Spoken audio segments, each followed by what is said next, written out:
अच्छेधो अयम दाहो यम कलेधो शोषैव च नित्य सर्वगता स्थाणुरचलोऽयं सनातन। यहाँ श्री कृष्ण अर्जुन को समझा रहे हैं कि यह आत्मा अछेद्य है। अछेद्य अर्थात जिसे छेदा नहीं जा सकता, जिसे आप छेड़ नहीं सकते, उसमें कोई होल नहीं कर सकते। यह आत्मा अदह्य है, यानी जिसे जलाया भी नहीं जा सकता। अकलेद्य है अर्थात गीला भी नहीं किया जा सकता। और निसंदेह अशोष्य है अर्थात जिसे सुखाया भी नहीं जा सकता। यह आत्मा नित्य, सर्वव्यापी, अचल, स्थिर रहने वाली और सनातन है। सनातन का क्या अर्थ होता है? सनातन वह होता है जो कल भी सत्य था, आज भी सत्य है और जो कल भी सत्य रहेगा। और यही आत्मा है जो सनातन है, जो कल भी थी, आज भी है और कल भी रहेगी। इसका कभी कोई नाश कर ही नहीं सकता। श्री कृष्ण यह बताना चाहते हैं कि हम जो नाशवान हैं वह यह आत्मा नहीं है, शरीर है।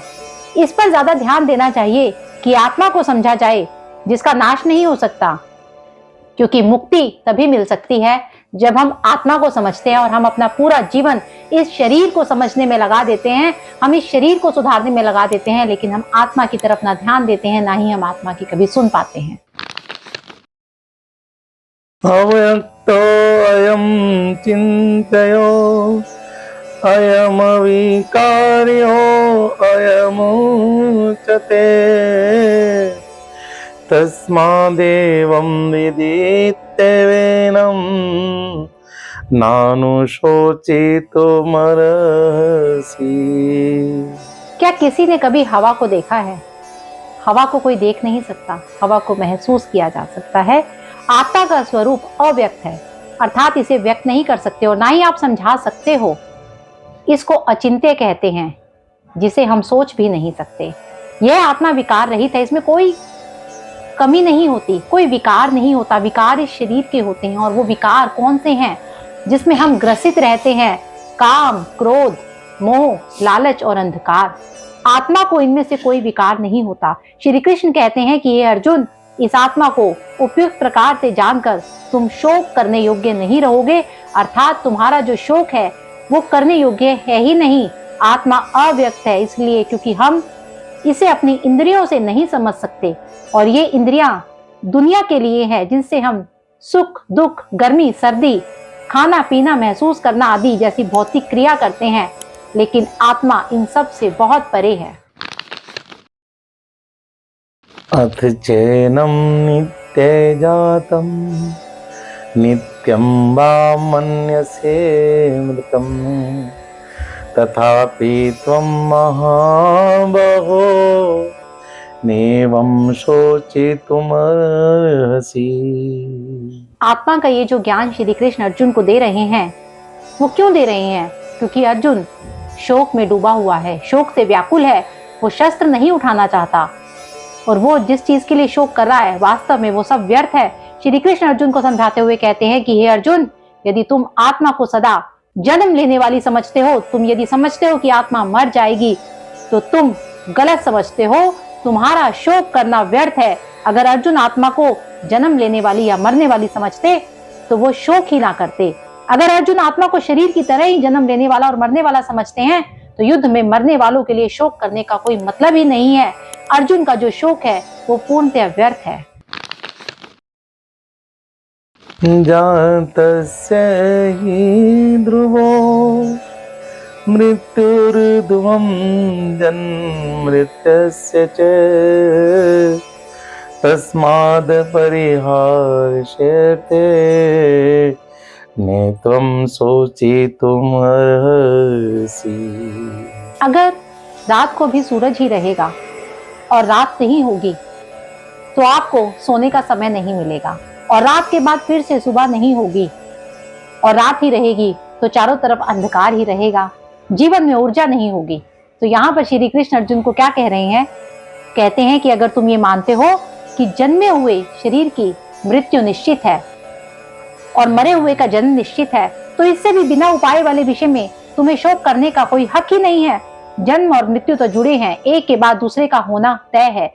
सुख के बाद दुख का आना तय है, सर्दी के बाद गर्मी, गर्मी के बाद बरसात, इन सब का आना तय है। ठीक उसी प्रकार से जो जन्म लिया है उसका मरना तय है, और जो मरा है उसका फिर से जन्म लेना तय है। तो श्री कृष्ण यहाँ पर कहना चाहते हैं कि ना जाने हम कितनी बार उन बातों के लिए शोक करते हैं जिनका होना तय है।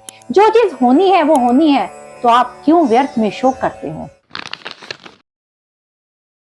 अव्यक्तादीनि भूतानि अव्यक्तमध्यानि भारत अव्यक्तनिधनान्येव तत्र का परिदेवना।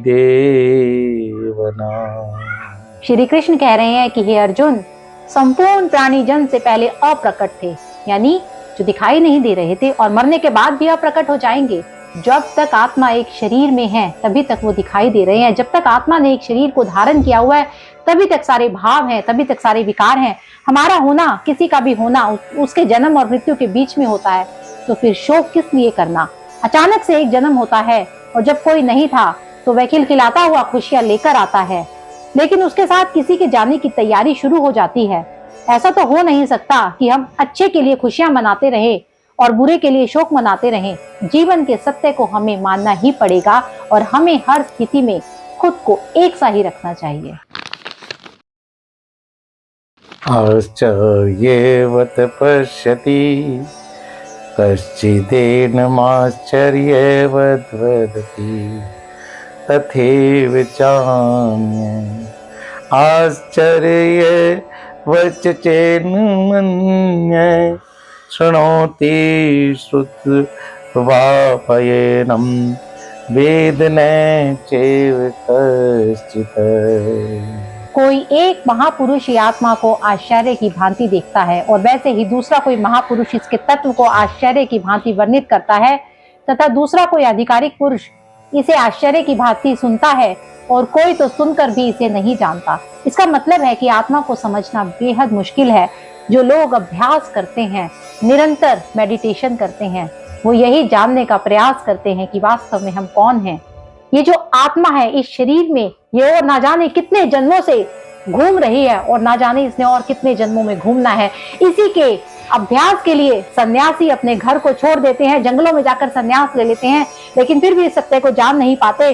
और यहाँ तो साक्षात प्रभु श्री कृष्ण अर्जुन को ये ज्ञान दे रहे हैं कि तुम आत्मा को समझो। बात पर गौर कीजिए कि कितनी बार ज्ञान की बातें सुनते हैं, थोड़ी देर बाद ही हम मोह माया की जिंदगी में फिर से फंस जाते हैं। जब कोई मरता है तो हम कुछ पल के लिए वहां पर ऐसा सोचते हैं कि जीवन का सत्य यही है, और जैसे ही हम वहां से बाहर निकलते हैं हम फिर एक दूसरे की चुगली में व्यस्त हो जाते हैं। फिर हम सुख दुख शोक चिंता इनमें व्याकुल हो जाते हैं। लेकिन जो मनुष्य अपने आप को एक सा बनाए रखता है, अटल रहता है, वही वास्तव में आत्मा को जान लेता है। देहि नित्यं बध्योऽयं देहे सर्वस्य भारत तस्मात् सर्वाणि भूतानि न त्वं शोचितो मर्हसि। यहाँ श्री कृष्ण अर्जुन को कह रहे हैं कि आत्मा सबके शरीर में सदा ही अवध्य है। अवध्य अर्थात जिसका वध नहीं किया जा सकता। तो तुम क्यों सोच रहे हो कि तुम भीष्म को मारने वाले हो? तुम क्यों सोच रहे हो कि तुम गुरु द्रोणाचार्य को मारने वाले हो? ये नाम तो केवल इस शरीर के हैं। तुम आत्मा को तो मार ही नहीं सकते, क्योंकि आत्मा को कोई मार ही नहीं सकता। आत्मा को तो वध ही नहीं हो सकता। अवध्य का तात्पर्य है कि आत्मा का वध नहीं हो सकता। जब आत्मा को कोई मार ही नहीं सकता तो तुम क्यों व्यर्थ ही चिंता करते हो? क्यों व्यर्थ ही शोक में डूबे हुए हो?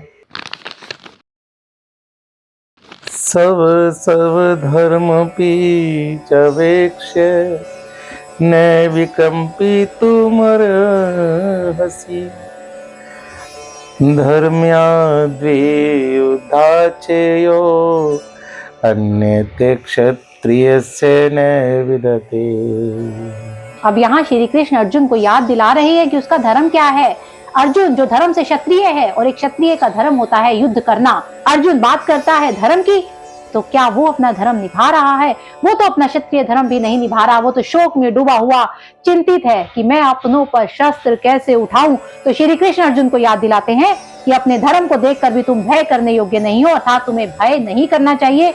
क्योंकि क्षत्रिय के लिए धर्मयुक्त युद्ध से बढ़कर कोई दूसरा कल्याणकारी कर्तव्य हो ही नहीं सकता। श्री कृष्ण कहते हैं कि हमने किसी कार्य को करने का निर्णय लिया है तो हमें उस कार्य को पूर्ण करना चाहिए, क्योंकि हम अपने कार्य को तन मन और धन से जब पूरा करते हैं वही हमारा वास्तविक कर्तव्य होता है।